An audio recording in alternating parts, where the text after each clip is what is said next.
What's up, guys? I am was having a good day, now having a very anxious, very flustered, very strange day. It's very late. My stream was going well. It was suddenly interrupted by this. I don't know if you can see that. Yeah, you can. See how that's peeling up right there? That's not good. This is a very, very expensive controller, and it is not doing what it needs to do. I'm going to try and just glue it down and like push it in and see if it'll stick, but like I said, I'm kind of worried about it, and I don't want to be worried about it because I don't want to have to fix it myself, but they don't make those anymore. There's no way to fucking get them, so that's awesome. So the end of the stream kind of took a fucking nasty turn a little bit, kind of went downhill. I kind of was getting really, really frustrated and really, really upset, and it was definitely affecting my play and my attitude, which sucks. So yeah, then I found out, oh, hey cat, I'm just gonna kick open the door.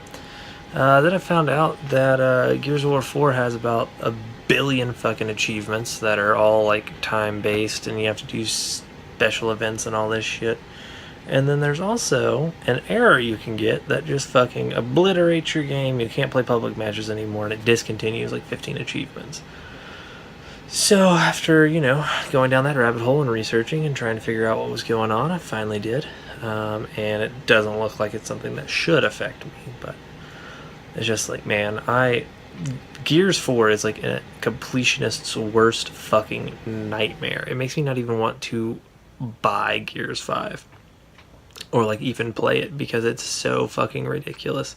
I mean, it's just like, it's like Killer Instinct. It's like, it's insanity. Yeah. So, hey cat. Yeah, we're about to have to go out.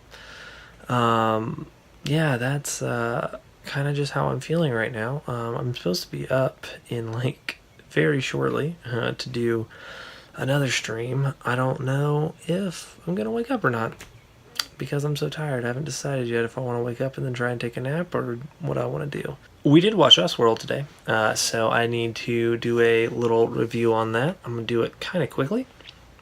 Just a little quick review this week, because while a lot of stuff did happen this week, for the most part, it was kind of like a revelatory episode. It was kind of like a straightforward, to an extent, episode.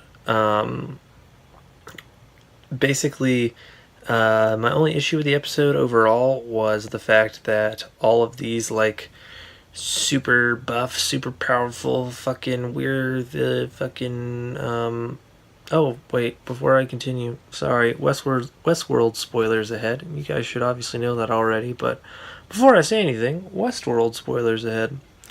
But yeah, all the Delos, like, mercenary people are, like, the dumbest people on the face of the fucking planet. Like, the big, gruff, dude with the handlebar mustache guy was like, instead of just, like, blowing Teddy's brains out, he tackled him and then let him beat his fucking face in.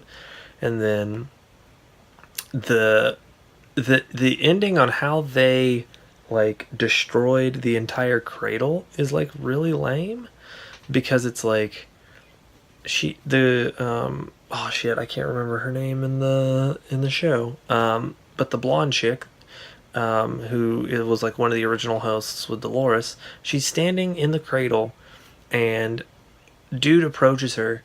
She, like, seduces him, which doesn't make any sense. He just watched her murder half of his team. Why would he let her seduce him? And then she pulls the pin on his grenade and blows them both up and blows out the cradle, which is all of the host's backups. And it's like, what? What? How is that planned? How did you know how to do that? What was your plan if no one came? What was your plan if everyone got killed? Were you just gonna fucking break all the hard drive yourself? Like, what kind of dumb shit was that? Like, I thought she was going to blow herself up. I thought that's why she was standing in the center. Like, she had a bomb on her and she was gonna detonate herself. And I was like, okay, this makes sense. But no, you literally pulled the pin on a grenade of a guy you didn't know for certain was gonna come there. Okay. But other than those two things, it really played out kind of mostly how I expected. I think it's kind of strange that Dolores' endgame was like, we're going to make the hosts human by destroying their backup so they'll only have one chance at life. But LOL, I'm going to have like half of you guys sacrifice yourself. I do think that it's interesting that the whole Bernard is Teddy theory is presumably out of the water. Definitely not Teddy. He's definitely, it looks like fucking Ford. Or at least Ford's consciousness is somehow inside of Bernard's consciousness as well. Because I guess they're using the like logic that Ford is just a computer program now, and since Bernard is a host, he can like inhabit his mind like a computer program. The thing that's strange is that because the cradle got blown up, that means that Ford somehow downloaded his entire consciousness into Bernard's brain. So now Bernard's brain is running two consciousnesses, which doesn't seem to work very well if Peter Abernathy is any indication. And of course, Dolores just straight up rips the core out of his head, so that's very odd. What's particularly strange is that this has already been renewed for a third season, and they don't seem to be taking the story anywhere that it couldn't be taken, like, or rather that would lead to something different. It's cool that they're all going to like this Valley Beyond. Everyone seems to kind of be like trying to figure out what's going on there. I am worried for Elsie again, because we've never seen her in the flash forward, and Bernard kind of sends her away on Robert's orders. So I'm kind of concerned that they're going to kill her off. It looks like presumably they killed off Clementine, the blonde girl. They killed off a shit ton of Delos people, obviously.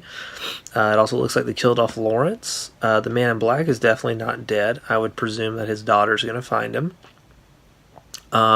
Curious where Hector and Armistice and then the two doctor guys are. Because it looked like they, if I recall correctly, I know the one guy went to like go help fight with Maeve or whatever, but I don't know if the other doctor guy went. Sizemore hiding, Maeve almost dead. I'm sure she's not going to die. They tried to kill Neo too, but he just kept kicking back. So I think that's going to be an interesting plot point. Like Sizemore completely betrayed, Maeve and all these other people, and now it's just him and her alone again, so I'm curious to see what'll happen there. I like that Lawrence was already kind of like awake, like he was already able to like resist Maeve's sort of Neo power. Yeah, I don't think the Man in Black is dead. I think his daughter's going to come. Next week's episode looks like it's all Ghost Nation based, so I'm curious to see how they kind of tie all that into the current plot threads and everything. But other than that, like I said, it was just kind of like a kind of an episode where they answered questions and they just kind of pushed the story forward. They didn't ask a lot of us this episode. I did like seeing that Dolores was the one who helped Ford sort of create Bernard from Arnold's memory, because there wasn't a way to do like the consciousness thing yet. Which is interesting because it means that it must have not been very long after that from when Arnold had himself killed. I'm sure there's a timeline somewhere, but from when Arnold had himself killed to when James Delos started doing it. But it must have been pretty quickly that Bernard was built after Arnold died.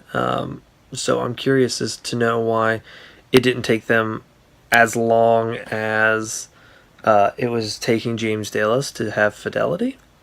And I think that has to do something with the whole like God complex free will shit that Ford was spouting off. It seems to be Ford's like overarching narrative is like, if you want to be able to have complete free will, then you can't ever be a host. Your consciousness just won't allow it. So that's interesting. There was one other thing. Oh, Bernard in the future, and everyone figuring out that he's a host, and then everyone also, and then him telling Hale where the Peter Abernathy's core is. I'm really interested to see how that plays out as well. So this was supposed to be a quick review, and it turns out it's not a very quick review. But I'm going to go to bed because I'm very tired, and I'll talk to you guys tomorrow.